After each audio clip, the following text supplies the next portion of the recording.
Hey guys, it's Johnny Appleseed Week and I'm so excited. It's one of my favorite times of the year.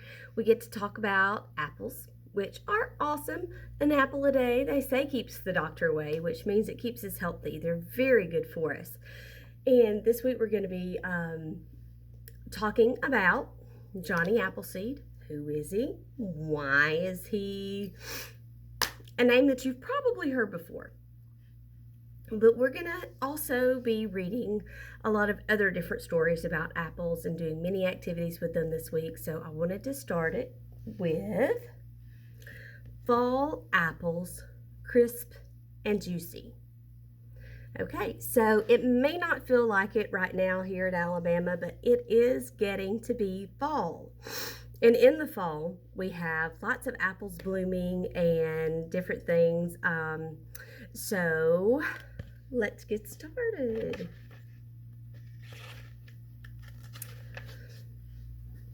Apples in fall. Look, colorful leaves below blow in the breeze. The air feels cooler. It is fall. Fall is a good time to visit an apple orchard. Fall is a good time to pick apples. Orchards around the world grow about 50 kinds of apples. Did you have any idea there were so many different kinds of apples? Isn't that crazy and amazing too? Crunch. I bite through the red skin. The crisp white flesh tastes sweet. Juice drips down my chin. Surprise! The tiny dark seeds hide inside the core. Most ripe apples have red skin. Some have yellow or green skin. How apples grow. Plop! An apple seed falls into the soil. Roots grow down. A stem grows up. Drip! Just enough rain helps the seed become a sprout. Just enough sunlight helps the sprout become a tree. When an apple seed grows into a tree, its apples are different from the apple that made the seed. To grow a certain kind of apple, orchards attach a stem from one tree to the roots of another tree. Then they grow together.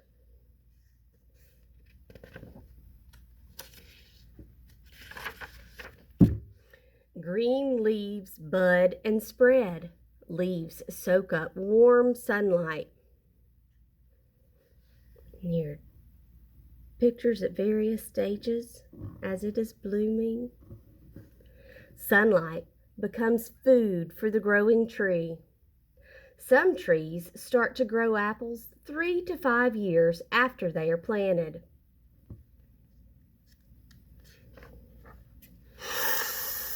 Sniff! I smell the sweet flowers in the spring while the pink apple blossoms bloom. Buzz! Bees drink nectar from apple flowers. Pollen from the flowers stick to their bodies. Bees spread pollen from tree to tree. Apple blossoms need pollen from another kind of apple tree to grow fruit. Bees and other insects spread pollen through the flowers one by one from tree to flower to flower, to another flower, to another tree.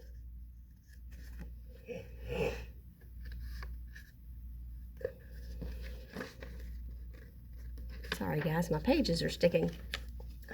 Pollen from another tree fertilizes the flower. Tiny green fruitlets form. During the summer, fruitlets grow into big apples. Pickers harvest apples in the fall.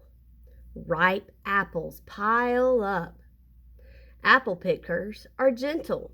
They twist off only the apple and stem. No apple will grow there the next year if they pull off the spur that connects the stem to the tree. Let's visit the orchard's kitchen. Bakers peel, core, and cut apples to make pies. Ding! The apple pie is done. It smells like cinnamon and baked apples. My teeth crunch the crisp apples. About half of the U.S. apple crop is eaten fresh. People make the rest into jelly, cider, juice, vinegar, apple butter, apple sauce, or pie filling.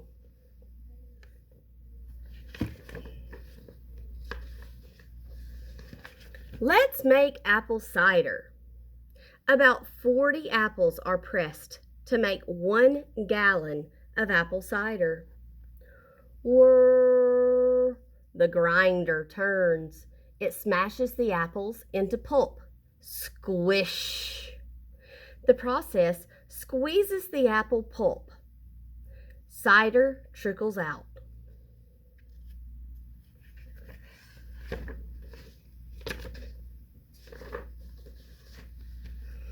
We drink the cider. It looks cloudier than apple juice. It tastes sweet and tart. Yum! Apple juice makers heat and filter cider to make juice. Goodbye, orchard. Let's visit again next fall.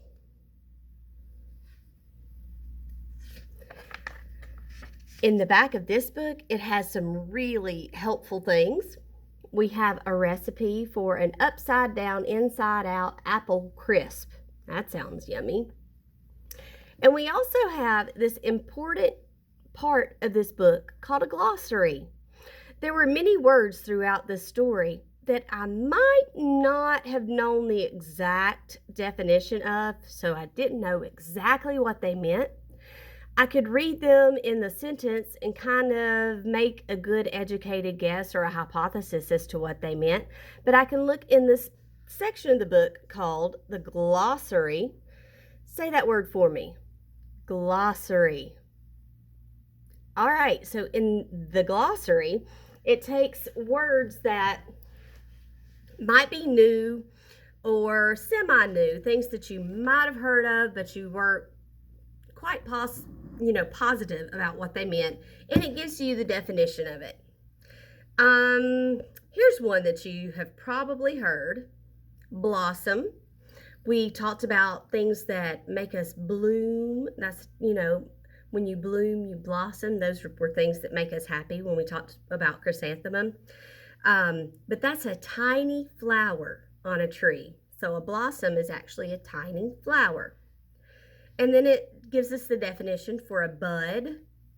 To form a bud is a part of a plant or a tree that grows into a leaf or a flower later on.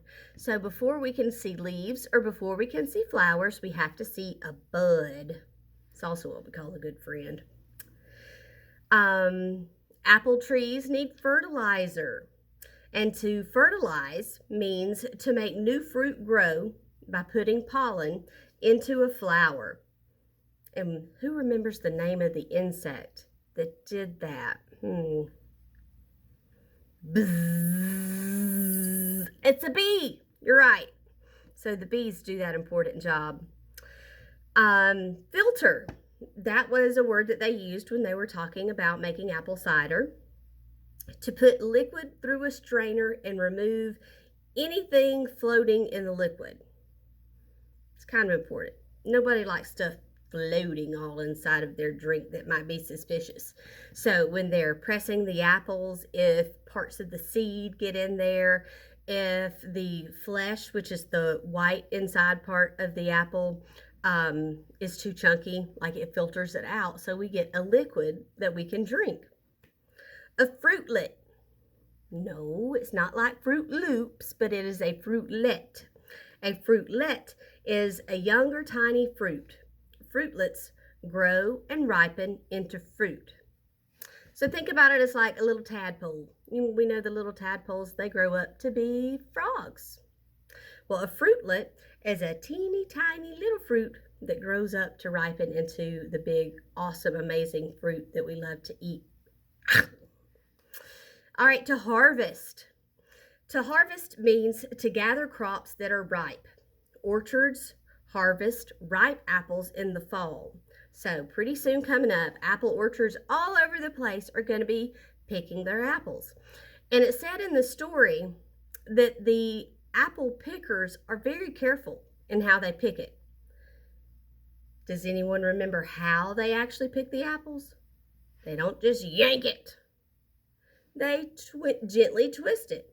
They twist it off so that they leave a little bit of the stem that attaches it to the tree. It's called the spur. So another apple will grow there again the next year. So it's really important because if you take all of that off, another apple won't grow there in the future. Nectar, a sweet liquid found in flowers. Bees drink and gather nectar to make honey. So there are lots of apple blossoms on trees before the fruitlets form. They're quite beautiful, and we'll look at some pictures of those in class. But anyway, without the bees, they couldn't make it happen. Okay, so pollen, another important part that bees play. They collect the pollen. Pollen is a tiny yellow dust made of flowers. Apple flowers need pollen from another flower to make seeds. So, we've talked about before, and if you've seen Bee Movie, it's super funny, yeah, but it also gives you a lot of important information. When a bee lands on a flower, pollen sticks to their body, their little tentacles, their antennas, their legs, and then they go from one flower to another flower to another flower. And as they go from flower to flower, they're spreading the pollen. Pollen is amazing and wonderful and necessary, and it also makes many of us sick with stuffy noses and puffy eyes and watery eyes if we have allergies to it, because many people are allergic to pollen. So completely wonderful and necessary, but also can be a cause for allergies for a lot of people. But we get through it. Miss Merriman has allergies. I'm okay. Okay, roots.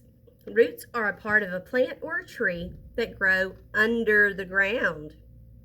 And the soil, it's another word for the ground. It's dirt or earth. Plants grow in the soil. A sprout is a new plant that's just started to grow. And a spur that I mentioned a little while ago is a tiny part that grows out of a tree or a branch. So it's just a tiny little piece of wood, and then that's what the apples grow down on, but the spur has to be left on the tree so that it will make fruit in the future. In the stem, the long main part of a plant, leaves and flowers, grow from the stem. In the trunk is a woody stem of a tree, and the trunk is that main part that goes straight up, usually, and then the branches go off to the right and the left and the top and the right and the left and all those places in between. All right, guys, so looking forward to getting to know more about apples this week. I hope you're doing great. I'll see you soon. Bye. Oh, who remembers the name of that important section we just went over at the back of the book that describes all of the words we might have a problem with? Glossary. Say it again. The glossary. Okay, guys. Bye.